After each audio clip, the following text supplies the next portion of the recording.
لسه واكل وحابب تحلي بس مالكش نفس او نفسك مقفولة، اتفرج على فيلم خرج او لم يعد.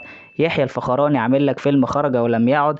الفيلم ده فيه كمية اكل رهيبة بس بطريقة كوميدية. الفيلم مش بيركز على الاكل بس، فيه مشاهد اكل كتير كوميدية. ولو المشاهد الاكل دي مش هتجوعك فالضحك هيجوعك. على فكرة فيلم كوميدي جدا. عايز بقى تحس بخنقة شوية كده، عايز تحس بقى بفيلم كده حرفيا يجيب لك خنقة كده، اتفرج على فيلم 45 يوم. فيلم بتاع احمد الفيشاوي كده، اللي هو عزت ابو عوف طول اصلا الفيلم، وكبير صغير مش بيعمل له حاجه غير يقول له يا مريض ويخش يرزع فيه بس. كده هو الفيلم كله نكت.